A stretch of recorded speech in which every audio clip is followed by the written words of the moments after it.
किंवा थकवा वाटतो आहे, काम करण्याला उत्साहच वाटत नाही, सतत झोपून राहावंसं वाटतं, अंग दुखतंय, डोकं दुखतंय, कंबर दुखते, जेवावंसं वाटत नाही, झोप येत नाही, ही सगळी लक्षणं असतील तर हा व्हिडिओ तुमच्यासाठीच आहे. हॅलो फ्रेंड्स, नमस्कार.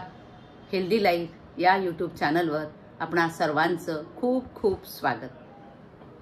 आज आपण बघणार आहोत अतिशय थकवा जर असेल तर शरीरावर त्याचे काय परिणाम होतात, कोणती लक्षणं दिसतात, त्यासाठी उपाययोजना काय करायला पाहिजे आपण, हे आपण आजच्या भागामध्ये बघणार आहोत. लक्षणं मी आधीच सांगितली त्याप्रमाणे थकवा वाटणं, गळून गेल्यासारखं वाटणं, अंगात काही त्राणच नाही असं वाटणं, चक्कर येणं, भूक न लागणं, सतत चिडचिड होणं, ही लक्षणं दिसतात. सोबत काही मानसिक लक्षणं सुद्धा असू शकतात. त्यामध्ये कोणी बोललं तरी राग येतो, सतत चिडून बोललं जातं, सतत आरडाओरड होते, सतत रडू येतं, मानसिक तणाव वाटतो, डिप्रेशन वाटतो, ही मानसिक लक्षणं सुद्धा या थकव्यामुळे तुम्हाला दिसू शकतात. तर ही लक्षणं तुम्हाला दिसली तर तुम्ही काय केलं पाहिजे, याची कारणं काय आहेत हे आपण आता बघूया.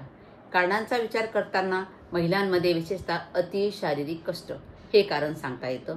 महिला सुपर वुमन होण्याच्या नादामध्ये सगळी कामं स्वतःवरच अंगावर ओढून घेतात, घरातल्या सदस्यांची मदत घेत नाहीत आणि मग सगळी कामं करता करता त्या दमून जातात.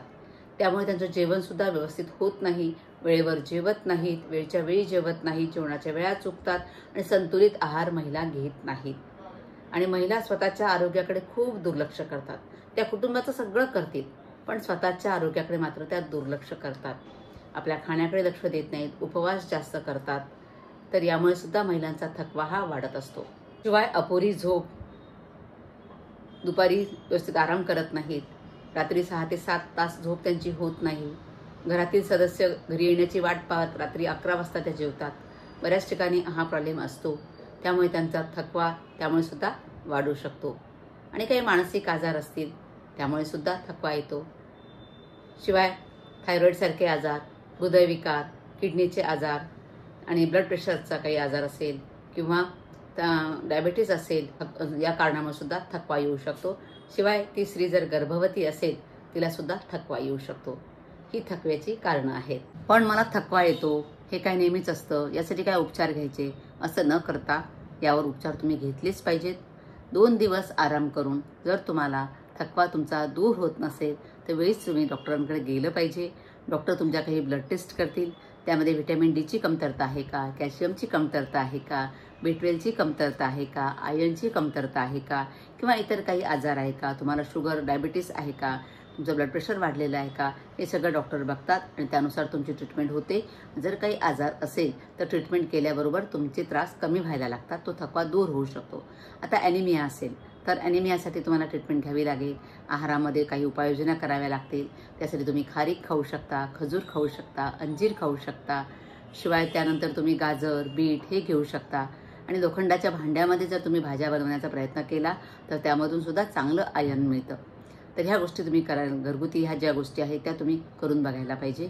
सीझनल फळं खायची, हिरव्या पालेभाज्या जास्त खायच्या आणि महिलांना एक सांगायचं, त्यांनी उपवास कमी करायचे.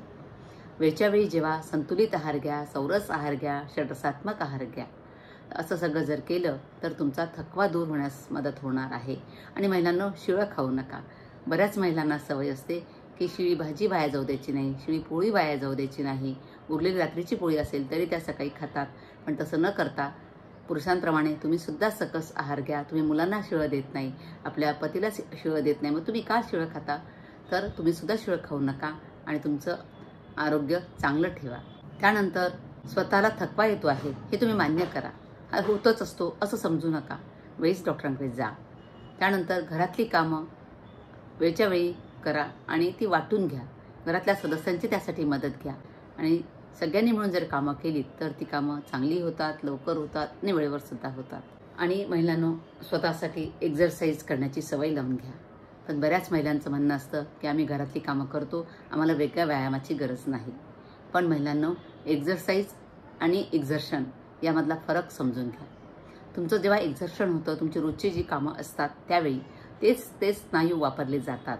पण व्यायामामध्ये तसं होत नाही. व्यायाम हा सर्वांगीण आरोग्यासाठी उपयोगी असतो. त्यामुळे तुमचं पचन चांगलं होतं, शरीराचं उत्सर्जन संस्था चांगली काम करते, तुमचं त्यानंतर रक्ताभिसरण चांगलं होतं, एकूणच तुमचं आरोग्य उत्तम राहण्यासाठी मदत होते. त्यामुळे व्यायाम हा गरजेचा आहे. तो तुमच्या तब्येतीनुसार, वयानुसार, वजनानुसार कोणताही तुम्ही करू शकता. त्यामध्ये योगाभ्यास आहे, एरोबिक्स, जिम, झुंबा, वॉकिंग, तुम्हाला जे योग्य वाटेल तो एक्सरसाइज तुम्ही हा करायलाच पाहिजे. आणि पाणी भरपूर प्या. तुमच्या वजनाचा अंदाज घेऊन एक ढोबळ मनाने सांगते, तुमचं वजन जेवढं असेल, समजा 20 किलो मागे 1 लिटर पाणी प्यायचं आहे. समजा तुमचं वजन 60 किलो आहे, तर तुम्हाला 3 लिटर पाणी प्यायला पाहिजे. या प्रमाणामध्ये तुम्ही पाणी प्यायलं पाहिजे. आणि झोप ही शांत 6 ते 7 तास रात्रीची केलीच पाहिजे आणि दुपारी थोडा हा आराम केलाच पाहिजे. आणि जेवणाच्या झोपण्याच्या वेळा व्यवस्थित ठेवा. नियमित वेळेवर जेवण करा आणि झोपसुद्धा शांत 10 ते 5 या वेळेत का होईना शांत झोप घ्या. आणि वजन जास्त असेल तर वजन कमी करण्याचा प्रयत्न करा.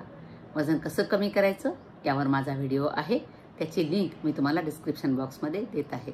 आणि इतर कुठले आजार तुम्हाला आहेत त्याची ट्रीटमेंट तुम्ही घेत आहात, त्या ट्रीटमेंटमुळे सुद्धा तुम्हाला थकवा येऊ शकतो. त्यासाठी तुम्ही डॉक्टरांना जाऊन सांगितलं पाहिजे की मी तुम्ही ट्रीटमेंट चालू केली पण यांनी मला थकवा वाटतो आहे, तर डॉक्टर तुमच्या मेडिसिन चेंज करू शकतात, बदलून देऊ शकतात. त्यासाठी तुम्ही डॉक्टरांकडे गेलं पाहिजे. आणि काही मानसिक त्रास असतील, डिप्रेशन वाटत असेल, सतत चिडचिड होत असेल, ताण वाटत असेल, तर वेळीच मानसिक रोग तज्ज्ञाचा सल्ला तुम्ही घेतला पाहिजे. सायकियाट्रिस्टकडे गेलं पाहिजे. सायकियाट्रिस्टकडे जाणं हे काही चुकीचं नाही, तर वेळीच उपचार जर केले तर थोड्या औषधामध्ये लवकर बरं वाटू शकतं.